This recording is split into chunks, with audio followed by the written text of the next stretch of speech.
Hello and welcome to lesson number 3.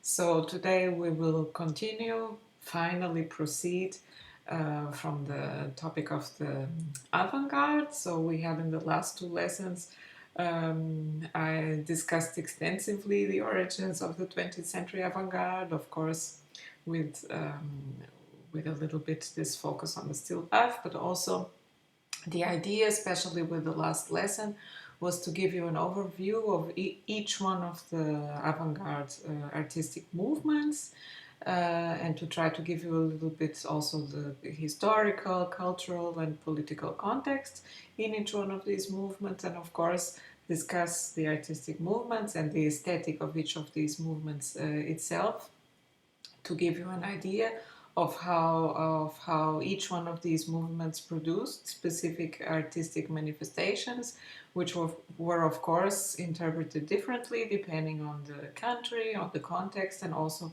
on the artists. But they all had affinities, and that's why it is possible, and it was possible at the time, to put the work of these artists in this kind of categories. So today we will advance, and I have uploaded on Moodle the file for you with lesson number 3, and on this PDF you can follow as you see the lecture, so you can see in the slides you can see the images and the examples of the work of the artists that I will be discussing. So this lecture today will not address the topic of still life, exactly because the time period we will be talking about, so we will start around the 1930s and we will develop until the 60s. And during this time there were new artistic manifestations, and the avant-garde that we discussed before was very focused in Europe. So it started in Paris, of course, with Cubism, and then all these successive movements. Of course, they had also influence in other countries, as we discussed before, with Dada in Switzerland and the Cabaret Voltaire and so on. But what we discussed was mostly a European universe, also, of course, in Germany with Bauhaus. We also talked about Russia and Russian constructivism, but we did not really cross the Atlantic. And that's what we are going to do today. We are going to discuss what happened on the other side of the Atlantic. So we start by going to the United States, and we will talk about the appearance of social realism. So the social realist movement appeared in the United States as a consequence of the Great Depression. So it started in 1929. You know, there was the economic crash of 1929, and it went through the 50s. So born in the Depression, and this time it was a time of course, very strong social struggles, also of racial conflicts, the rise of fascism, and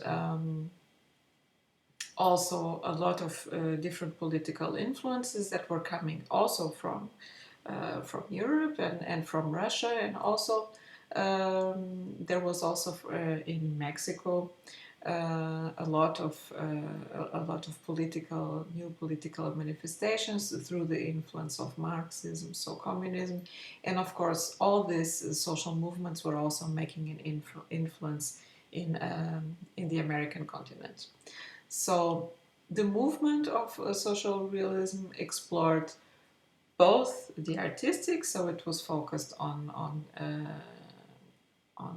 the aesthetic, but it had a very strong focus on the political possibilities of art. So how art can be used as a tool to create revolutions, to change society, and also to transmit specific messages. So, and that's why in this case the still life doesn't apply also as a topic, because the art from social realism had a very strong political agenda, And also the idea was to use the human figure and to use this kind of narratives around the human figure to transport specific messages. And so the subject matter of the social realists was really to make a social critique by using the human figure. So the idea was that art could be used as a weapon against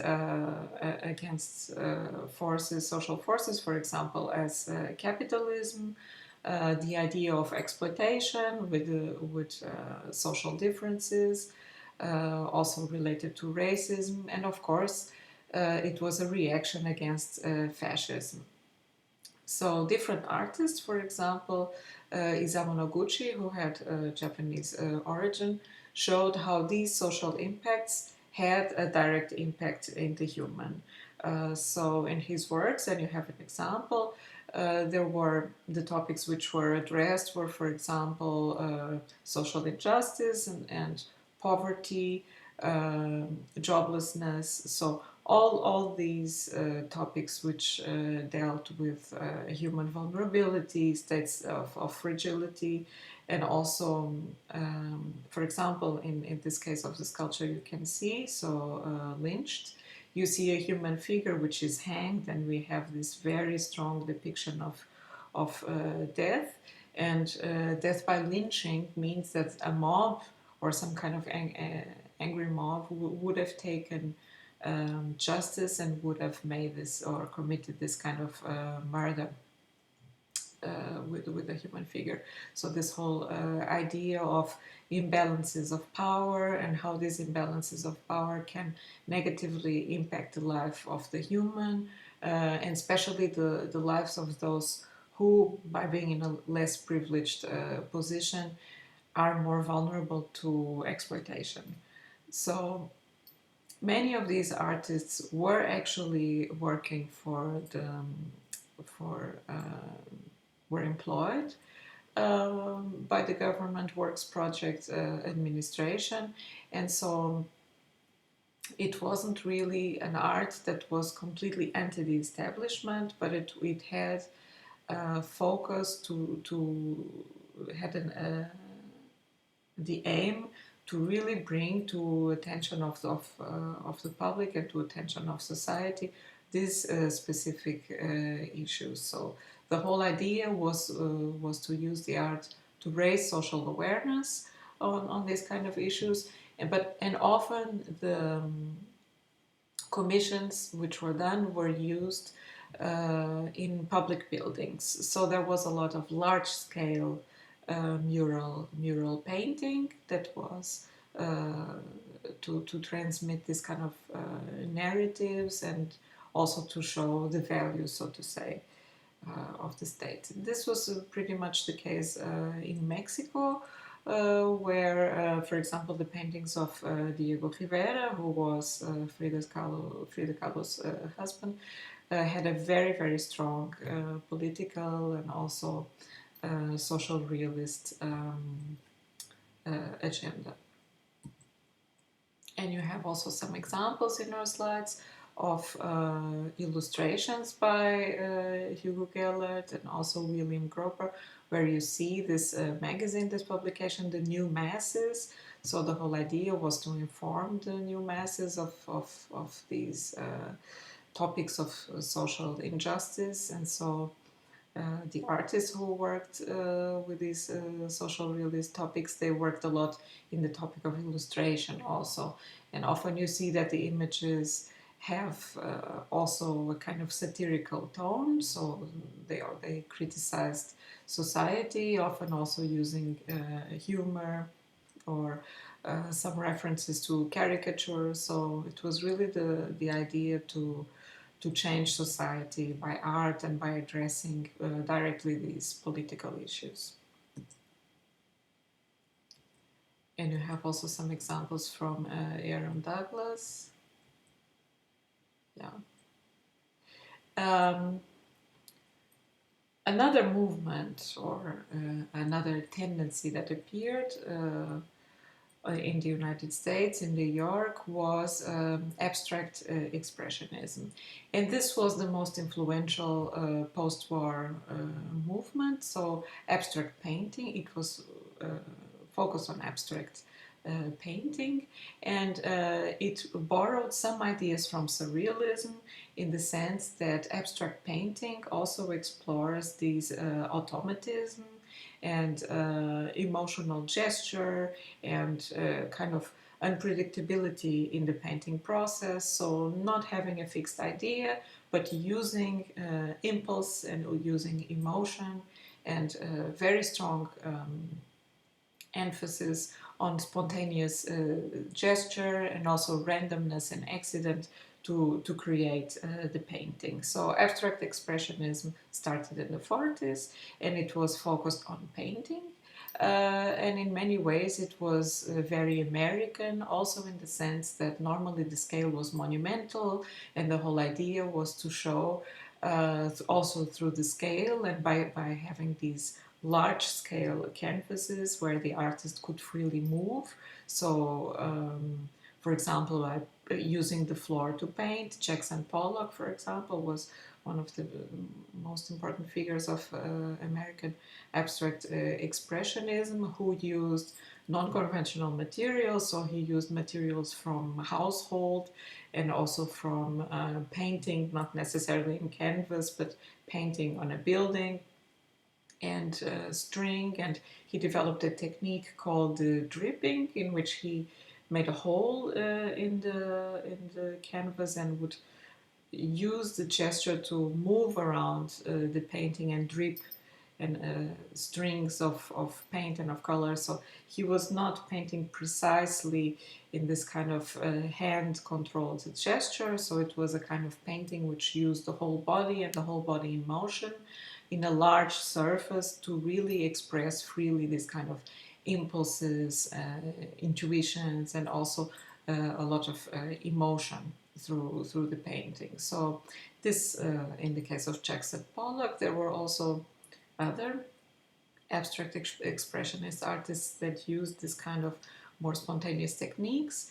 To mention, for example, Vilem de Kooning and Mark Rothko. In the case of Willem de Kooning was in the beginning still interested in figuration, so he worked a little bit with the human figure, although the human figure was already treated in a progressively towards more and more levels of abstraction. So it would be like fragments of a human figure or something that would kind of resemble of a human figure, but the very strong expressionist content showed that the idea was not narrative in the sense of telling directly a story with characters or with a still life, with a figure on the painting. The whole idea was really to express in a kind of romantic spirit, one could say, to express emotion and to express interior states of the artist. So it was more like this kind of representation of emotional interior states and also of individual freedom. So this idea of individual freedom was of course very important as an artistic manifestation because it was a post-war movement. So some of these artists had been directly affected by the war. Of course, we are talking about the 40s and 50s, and in the United States, many people were also dealing with post-war trauma. So there were, of course, a lot of issues, and many of these artists also struggled with strong psychological problems. So, for example, Jackson Pollock and Willem de Kooning were both alcoholics. And so this art, this kind of expressionist art, was also very strong as a form of personal catharsis. So these kind of impulses and this kind of fears and even in some cases trauma, they were exorcised through the art, they were exorcised through the painting. And of course, this had a very important impact in society as well, because as you remember probably from the first lesson, I talked a little bit about empathy and about the topic of catharsis. And this is also the real power and the real importance of art, that what the artist represents, or what the artist does in the canvas, um, of course, is always a manifestation of his or her interior world. But this is always an interior world which was subjected to external influences. So the artist is also a medium for what's happening in the environment, for what's happening in society. And by manifesting these feelings and these ideas in the work of art, when the viewer experiences the work of art by seeing the work of art, there's a communication, there's an empathic communication and an empathic bond between what's in the work and what is perceived. And through this exchange, all sorts of feelings appear. So the catharsis that the artist feels while doing the work is also a catharsis that can happen with the viewer by viewing the work. So this kind of art was, of course, also very important in this social sense, not in the same way as, for example, social realism, that had this kind of agenda of directly addressing or telling a story to change the way people think. In the case of abstract expressionism, it had a different value. It had this value of emotional, of dealing with emotion. And here also a connection with surrealism, in the sense that, as we mentioned before, surrealism was also very interested in exploring the unconscious through self-expression, although surrealism did not go so much in the direction of abstraction. Most surrealist artists still focused on also on narrative and on form.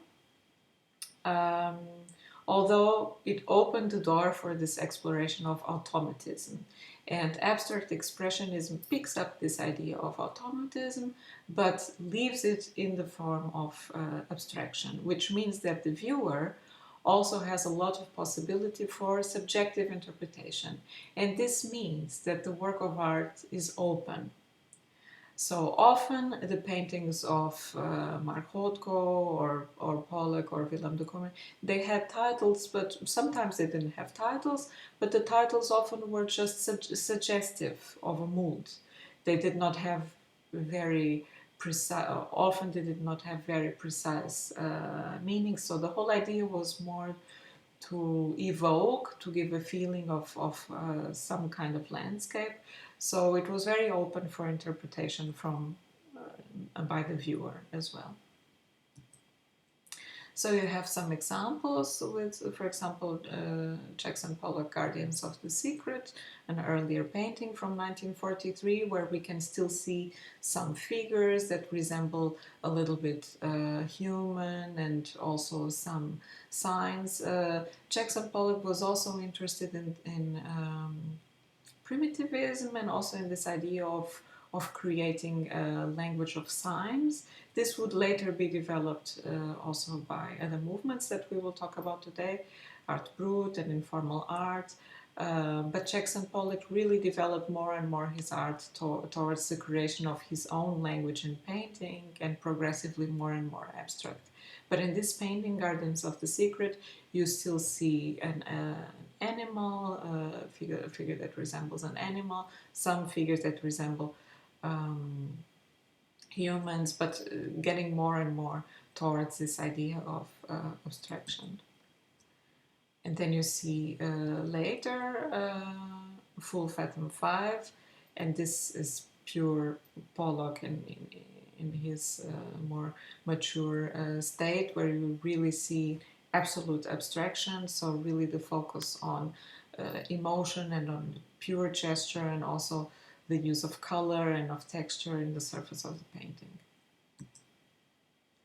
And you have the same also on page number 10, but in a different mood. So in this case, the painting is called Autumn Rhythm, and there is a kind of sensation of autumn through the use of the colors.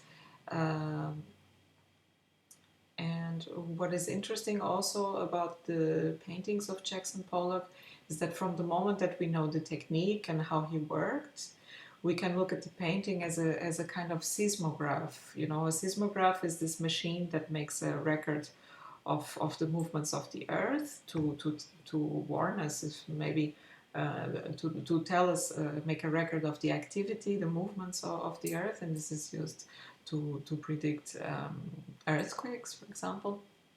And in this case, we can really see the paintings from Jackson Pollock as this kind of record of his interior world, and of course all the influences he was exposed to. Then we have an example by Vilem de Kooning. We have Pink Angels from 1945, where you can see these pink angels kind of resemble a little bit the figures from Picasso, so that there could be some influence of Cubism here, but we also see that it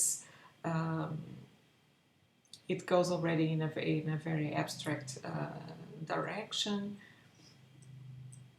And then we see later a painting from 1948, which is Untitled, that definitely goes also towards the direction of abstraction. There are a few elements that we can identify. So definitely in the middle below of the painting we can see figure of male genitals, and we can also see some traces that could look a little bit like a female figure, but most of all we see that similarly to Pollock, Vilem de Kooning was also more interested in developing this gestural painting that worked more with movement. And then we have some examples from Mark Rothko. Mark Rothko was not interested in form and not so much in gesture in the same way as Pollock and the Kooning. He was more interested in color. So he really explored how colors affect each other and how colors blend in each other. So you have here an example of four darks in red. And also the idea with Mark Rothko was to avoid any suggestion of form or any kind of figuration that separates the subject matter from the background. So it all becomes one. And this means that the canvas is liberated from functioning as some kind of support system for the art. It's blended with what's happening in the painting. So Mark Rothko can also be included in another branch of abstract expressionism in the United States, which is called color-filled painting. And it is a trend from abstract expressionism that looks for this kind of very modern and new way of exploring painting that doesn't have any idea of telling a story or illustrating any kind of idea at all. So the paintings either often don't have any name at all, or they are just referring to the colors which are used. So in terms of the impact or how the viewer receives the work is received mostly as atmospheric. So we kind of get these moods from the color and from the way the color dilutes with each other and how blends and which colors are put together. So in the case of Rothko, sometimes we have the use of clashing colors, but they are not clashing in a strict way. They are always kind of blending into each other, so we can really see how in the surface of the painting these colors are affecting each other to create a more unified landscape. So there's not so much this clear demarcation of forms. So in this sense, for example, when we spoke in the last lesson about suprematism, Russian suprematism, we said that we could say that these compositions from Malevich could be seen as still lives because we could see clearly the difference between the forms, the triangle and the square and the circle and the rectangle, and we can see how they communicate with each other and the relationships they establish, but we really see these clear demarcations. And in the case of Mark Rothko, we definitely cannot see any kind of idea that would resemble a still life in this sense, because the form is not clearly, there's no clear boundaries of form through the use of color. So the color and the way the colors interfere with each other, although there are some solid blocks of color, they blend into each other, and they also blend into the support. So they blend into the canvas to make a unified whole.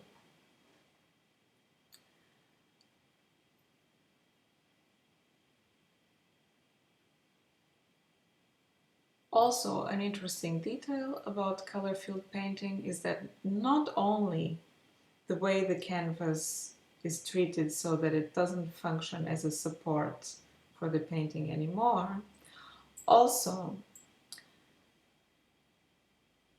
the canvas is not seen anymore as a form in itself that conditions how the painting develops.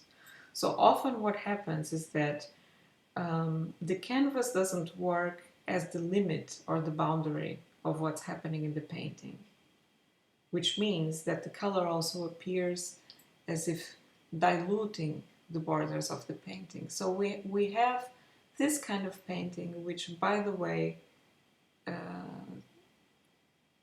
the colors affect each other, frees itself from any idea of support, and frees itself from any notion of boundary. And this was the biggest innovation in color field painting. I give talked a lot now about the example of Mark Rothko, but there were also, of course, other examples. For example, Clifford Still, Helen Frankenthaler. You have some examples in the slides, and you see that each artist worked with these ideas in color in different styles. So, of course, the style was always very subjective. You have the example of Helen Frankenthaler, Riverhead, very interesting painting. You don't have a notion of scale here. You could say, oh, this could be a very small aquarello in one small piece of paper, but this painting occupied a whole wall. It's a very large-scale painting. So what happens is that this kind of painting really is evocative of emotional, internal landscapes, and we see through this blend of color, especially when looking at it for some time, the viewer is almost seduced to get into this kind of unconscious, dreamy state, where these blurred colors and these blurred meshes transport to moods and to atmospheres. And this happens purely through the use of color and through the way the colors mix and affect each other. So there is no necessity to have clear narrative content or a clear storytelling to create this kind of mood, to create this kind of atmosphere, and to induce in the user also, in the viewer, also an idea of story. In the case of the painting of Helen Frankenthaler, Riverhead, we can even think about the mood that the title of the painting gives. We see all this blue and these watery colors, and Riverhead, it's something that evokes of a state of thinking about the river, or being in the river, or diving in the river. So very suggestive of these internal emotional landscapes. So now we had a little bit an overview from United States, and we went, for example, Riverhead is a painting already from the 60s, from 1963.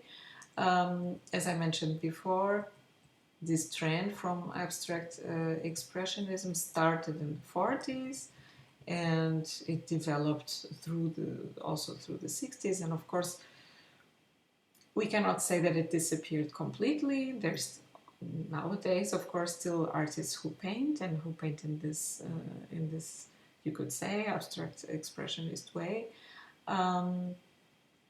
But this kind of as a new artistic manifestation, this was something that appeared in the 40s and 50s and end of 50s in the United States.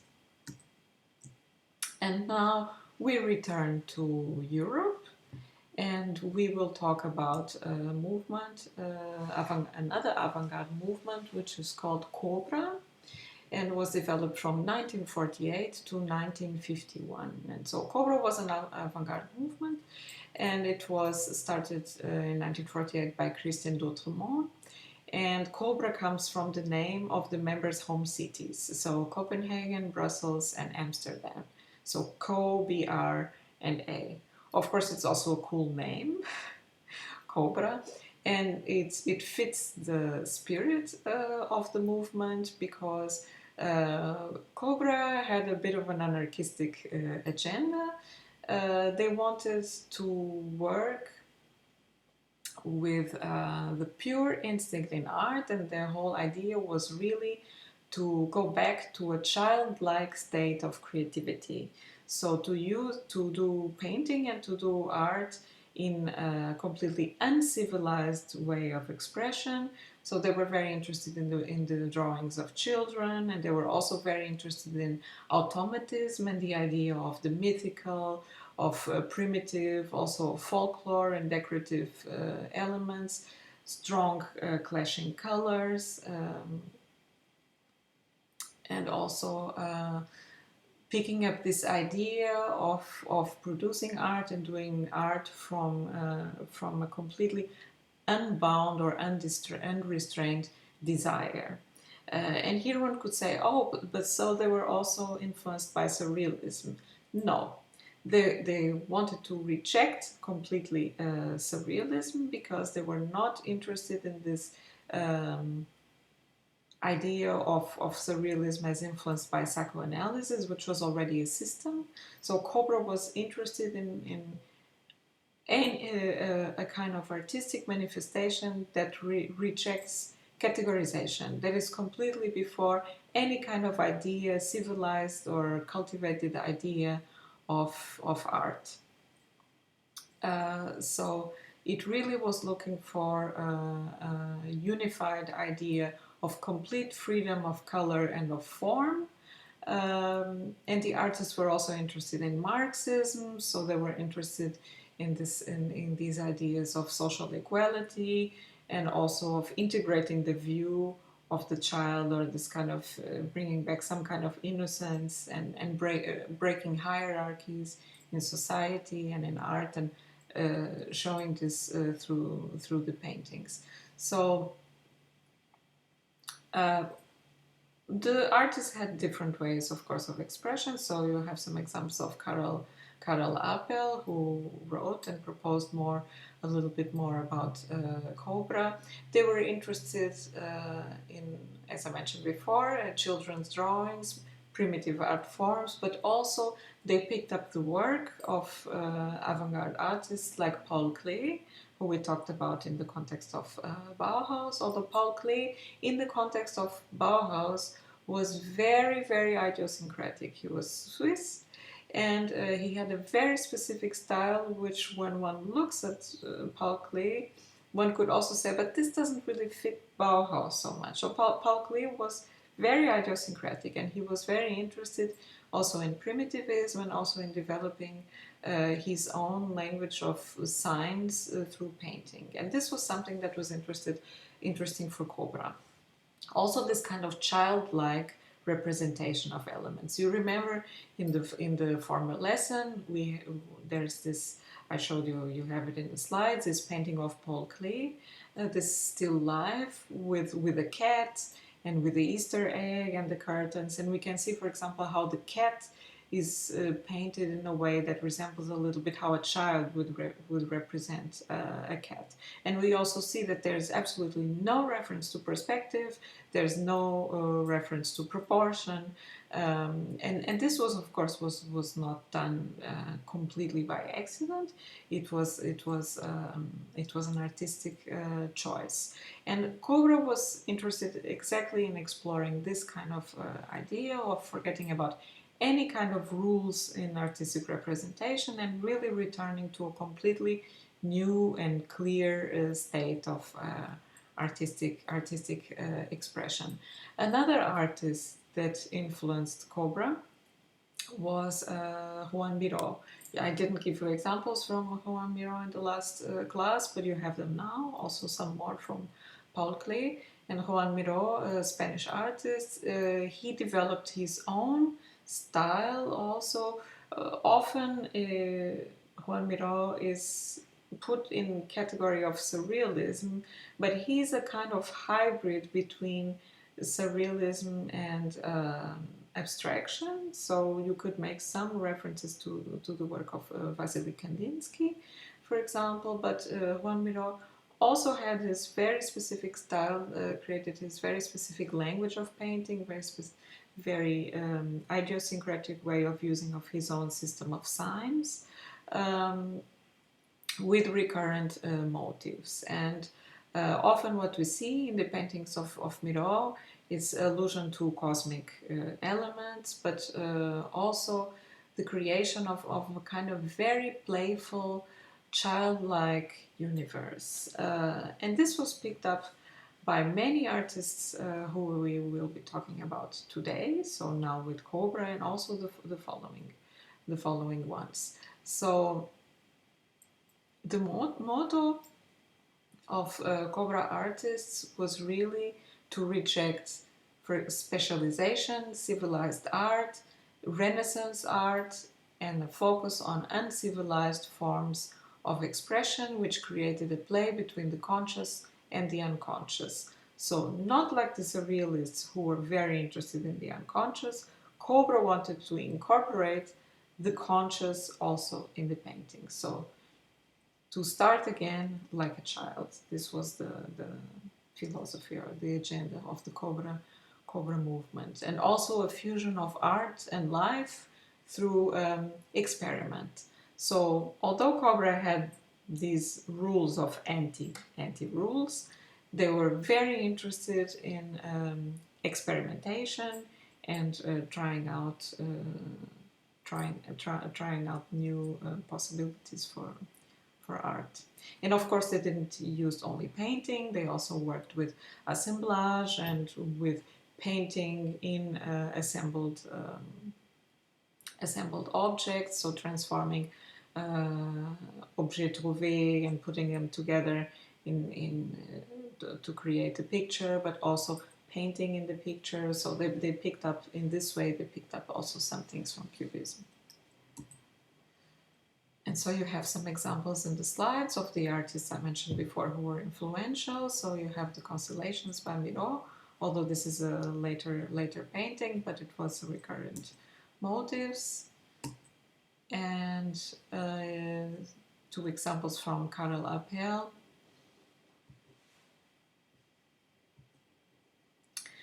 And now we arrive at another manifestation, which is similar to COBRA, and it's art informel or informalism. And of course, we are talking again about Europe. So it was movement that was developed originally also in France, although it spread also in Europe, and it came to affect also the United States. And here you have the example, as example, you have some paintings of Antoni Tàpies, who's a Catalan self-taught artist. And I chose Antoni Tàpies as an example, but this kind of informalist or art informel came the definition of art informel came from the French art critic Michel Tapier, who do not confuse with Tapies, it's a different person, Michel Tapier. He came up with this term, art autre, or other art, to refer to this kind of art which was non-geometric abstract art. So you could say that there are some connections to American abstract expressionism, although in the case of art informel, although we see that it's also looking to include this kind of abstract and just gestural tendencies, and also appeared as a reaction to World War II, so post World War II. So in this way it is parallel to American abstract expressionism, but it's distinguished from American abstract expressionism in the way that it really works. It has a very strong focus also on the textures of the materials which are used. So often these artworks from art informel, for example, in painting or in drawing, they really used on purpose spontaneity of gesture, automatism, expressive use of material, the forgetting of preconceived ideas, but it was very, very focused on the process of making. And the difference with American abstract expressionism also had to do with this incorporation of materials from other media in the surface of the painting. So often you see that collage and assemblage is mixed with the painting, and this is something that didn't happen with American abstract expressionism, which was more focused on painting and more focused on color. In this case, we see, for example, that sometimes techniques with references to alchemy, such as using fire or burnt material. Art informel was also very used very interested in exploring the properties of the materials themselves. So using a material like wood or like gips, I don't remember the English word for gips, or earth, or honey, or this kind of really unconventional materials which had strong organic properties, and including them in the surface of the painting. Also, what often happened was that since this kind of spontaneity of gesture and automatism brought associations, the artists who worked with this kind of art informel were exploring these automative gestures to see what would appear in the painting, and through there create their own language of signs and their own language of painting. So instead of having one idea and then applying it in the painting, art informel or informalism is very focused in the painting as the process of finding out the idea while making. So the making in art informel is more important than the final result, because it's in the making that the idea is revealed, and it's in this communication that the idea takes form. So not so much about having an idea and putting it into action and trying to make the idea appear, but seeing how the idea reveals itself through the process of making, and most importantly, through the contact of the material and how the material reacts in the process of making. So this kind of action and reaction of what's happening there brings the idea into form of the painting. And you have some examples from Jean de Buffet also, who was one of the most important figures of art informel or informalism, and Antoine Tapies. Many artists who worked with art informel, they had not been educated or trained in an art school, So, for example, Anthony Tapies was a mathematician, and he incorporated often science. He was also very interested in mysticism. So, this way of working with this kind of sign language and so had a very strong spiritual, mystical importance in the work of Anthony Tapies. And you see, for example, in the work of Tapies that we have strong use of abstraction, and we also have the incorporation of absolutely not noble materials. So we have drawings and paintings which are done in rests of paper or assembled in the canvas with real pieces of fabric and objects from fragments of objects from daily life. So in this case, this is the artist today, Anthony Tapies, in our lesson, that in some ways approached the topic. We could say that he approached the topic of the still life, because he was very interested also in the topic of these topics of life and death and daily life. So often we see in the paintings of Tapies references to elements of daily life. So we see sometimes fragments of windows, fragments of doors, a fragment of a bed or an illusion of a bed, and also chairs. And you have the example of chairs. And vanitas, of course. And an assemblage. So this is clearly a still life.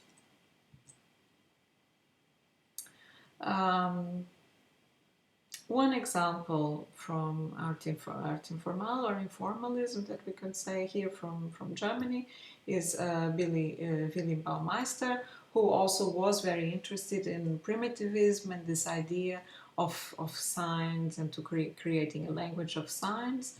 So there are definitely references to primitive cultures and this kind of sign languages, and also many of these artists, informalist artists, they were also very interested in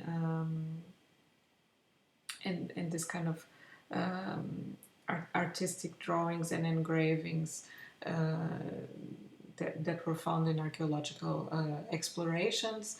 They were interested also in anthropology and in the idea that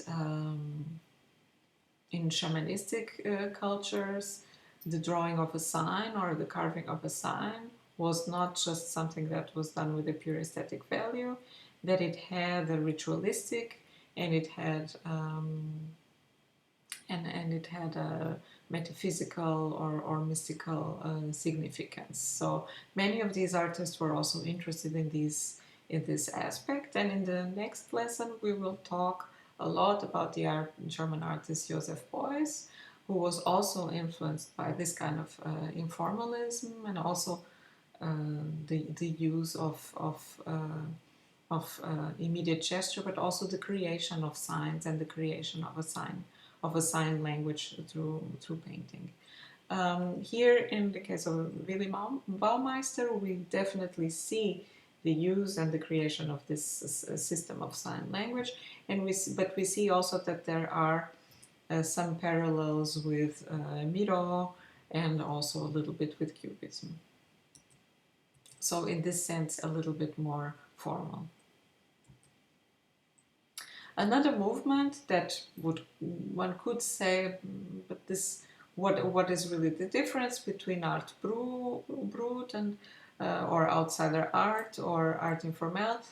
It's difficult to make a clear distinction, since the main proponent of the art brut was also the artist Jean de Beauvais, who characterized art brut as those works created from solitude and from pure and authentic creative impulses, where the worries of competition, acclaim, and social promotion do not interfere.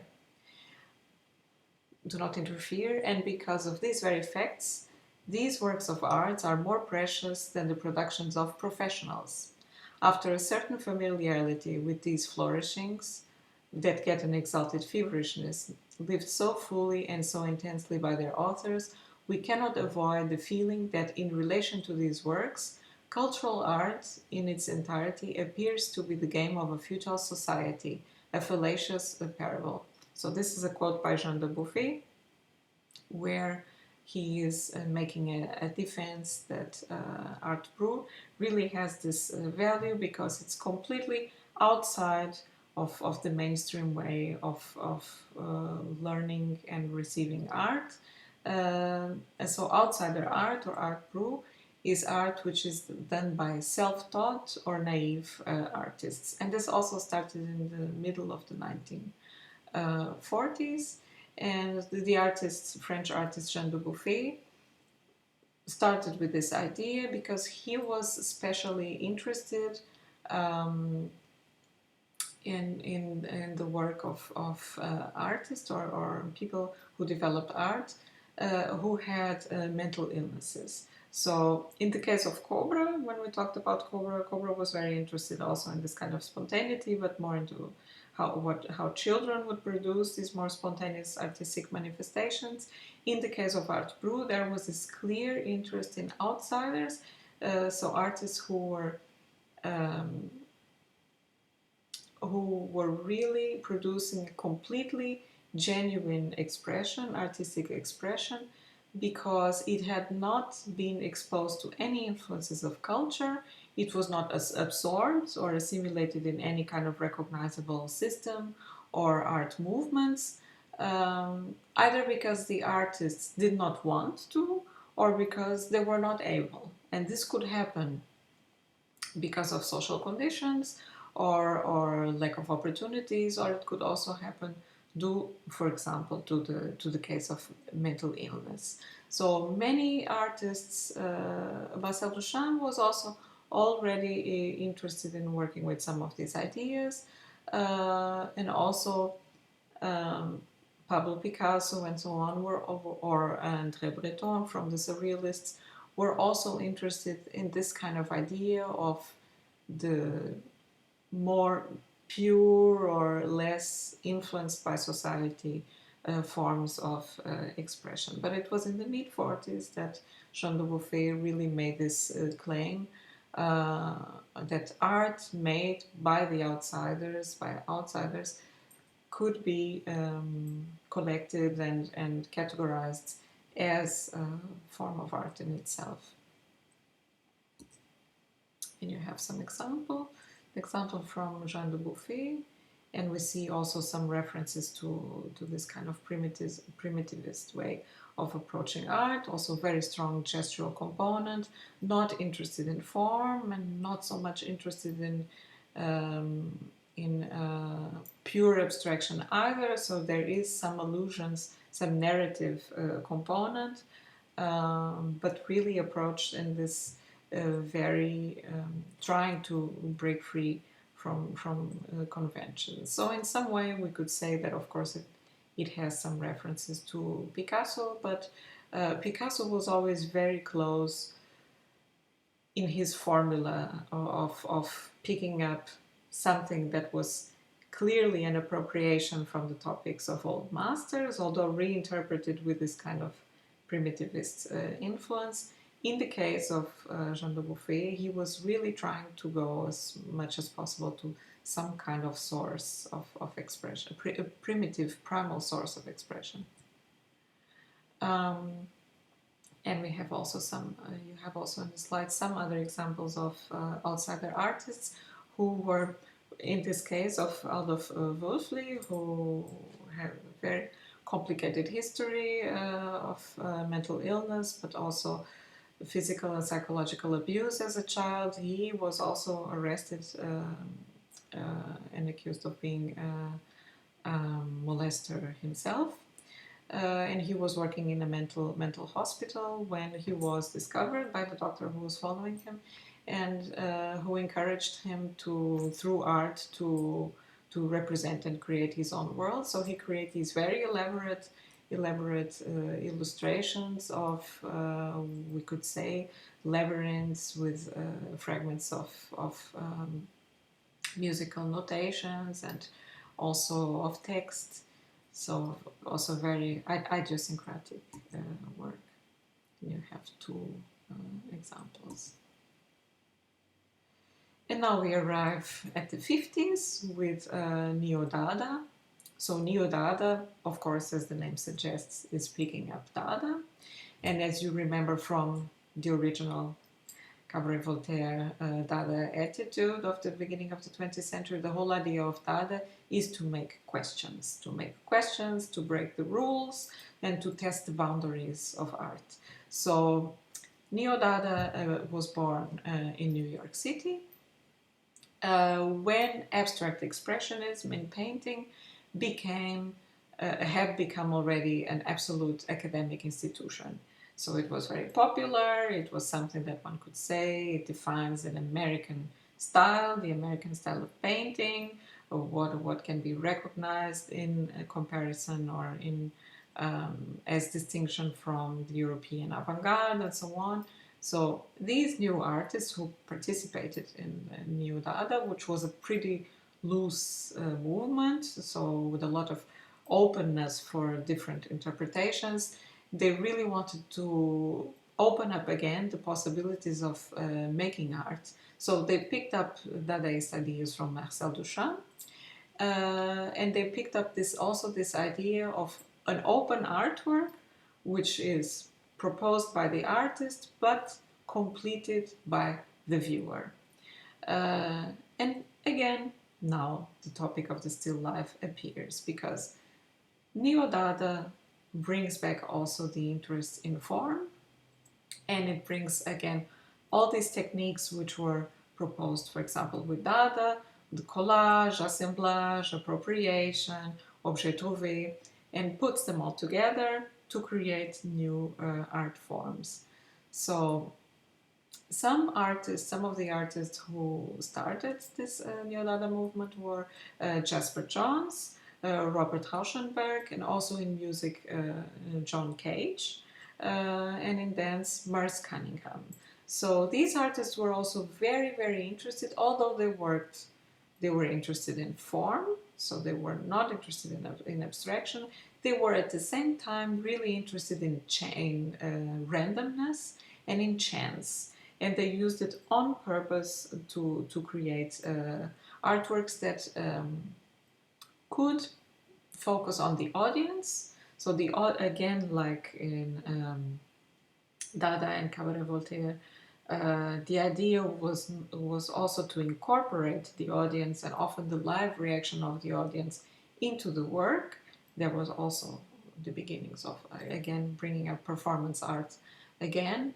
And Neo-Dada was also very interested in incorporating mass media, so objects from daily life that were constantly present. So mass media, newspapers, magazines, advertisement, signs from advertisement, and also, for example, in the case of Jasper Johns, the American flag. So these things which the mass culture was exposed to. So incorporating them with found objects, objet trouvé, performance. So, and the idea was also to liberate the artwork from artistic control. So these artists were really interested in putting these things together and giving the viewer the opportunity to make sense of it. They also wanted to question and to make fun of consumer culture and ideas of realism. So in some way they also picked up some ideas of surrealism, although they were not interested in surrealism as expression of the unconscious and so on. They were more interested in this Dada attitude of the sense and nonsensical and of questioning. So one of the most important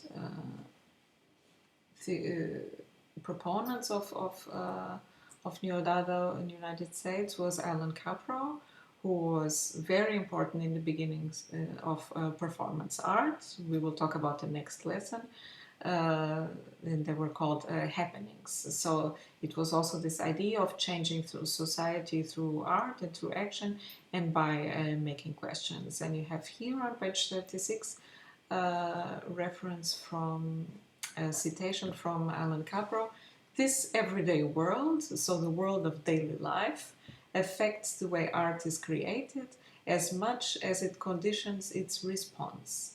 So here again, with this focus on the everyday world, we are transported again into the universe of the still life, although, and from here on, we will see how these ideas of the everyday, which were always the subject matter of the still life, start to be incorporated in not so still artistic manifestations.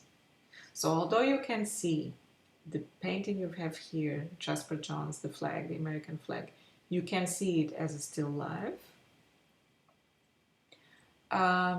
You can also see the monogram by Robert Rauschenberg that you have on page 38. It's also still life. It's even a vanitas. It incorporates the corpse of a dead goat with other elements of objet trouvé, with strong sexual connotations, of course, and also a specific language of signs. And we see again the reappearance of collage and this kind of fragmentation and incorporation of signs from daily life, so street signs, other kinds of signs, to create this kind of you remember when we spoke about Dada and we spoke about collage, you remember this kind of illusion and creation of a narrative by the incorporation of signs. And this was also used by Rauschenberg.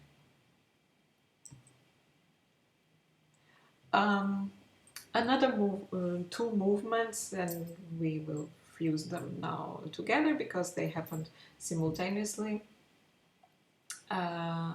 were kinetic and pop art, which both started in the 1950s, and they also took their roots in Dada, since they were also interested in this idea of ready-made and of creating sculptural elements and assemblages with unconventional objects.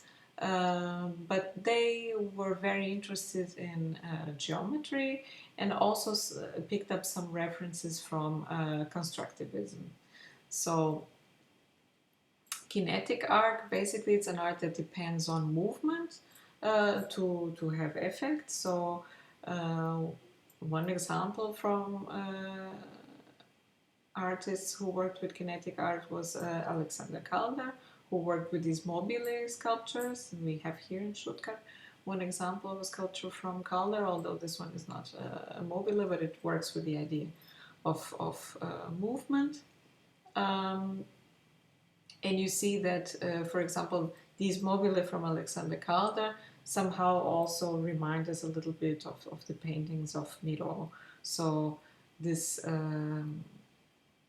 abstraction and use of pure geometrical forms, but incorporating this idea of movement. So the idea of the artists who worked with kinetic art was that the artist creates the piece. So most of there are sculptures. There's also, of course, here you have as reference Jean Tinguely, who also created this assemblage kinetic sculptures, incorporating sound as well, very interestingly. And this was definitely a reference to constructivist stage designs and production art, which definitely incorporated industrial elements and putting these things together to create this kind of mechanical sculptures that would move.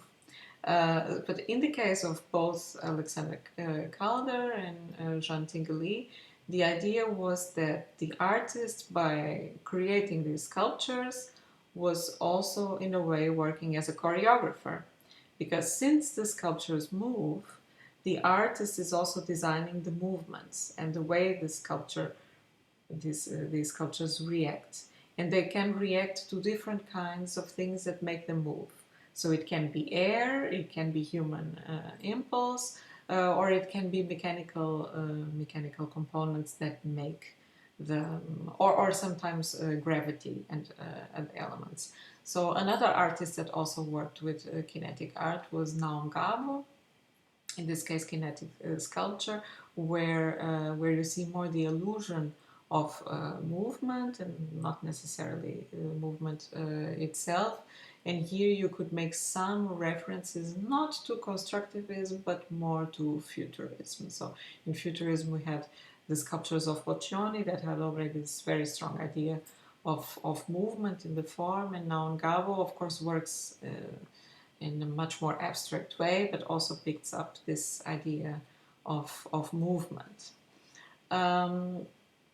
And this idea of movement was also picked up by op art or optical art, because again it was a form of art, and that's why we put them now together in context, kinetic and op art.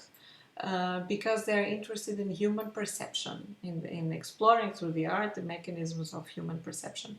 Op art works with visual perception, so the perception of color and of form, and it creates, it's focused in mostly in painting, and wanted to create works of art that encourage that the idea that the beauty and the interest, visual interest of an object can result from the use of optical illusions, and the playing with how color and the way form and color work together in the space of the canvas can make specific sensations in the experience of the user. So op art also picked up some of the ideas that were starting to be developed also in the art of advertising, of using very strong colors to create psychological effects, and also visual interest. So you have some examples in the collection of pictures. You have from Alexander Calder his circus. So he was very interested also in this kind of childlike universe and creating these figures with stringy materials and so. And Josephine Baker, also done only with string. Also similarly to Van Miro, cosmic elements.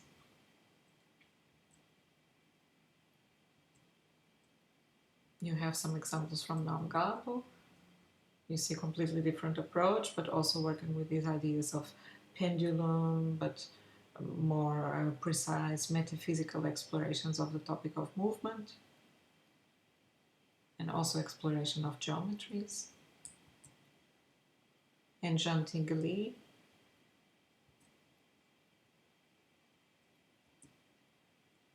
And from Victor Vasarely we have, as I mentioned before, some examples from op art.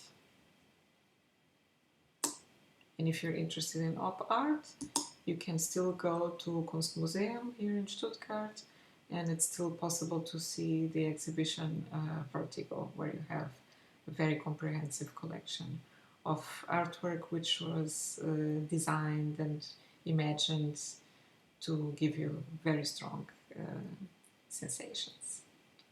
So, and you can do it as a complementary material to this lesson, and also to have another chance to not be stuck at home during still Corona time, and to really learn about art. It's not important. The most important is not to see the lectures, although of course you should see these lectures and read the slides and read the texts. The best way to learn art is to look at it and to experience, and to really take the time to see when the art starts talking to us and what it has to say. So I hope you enjoyed this lecture, and I'll see you in the next one. Bye bye.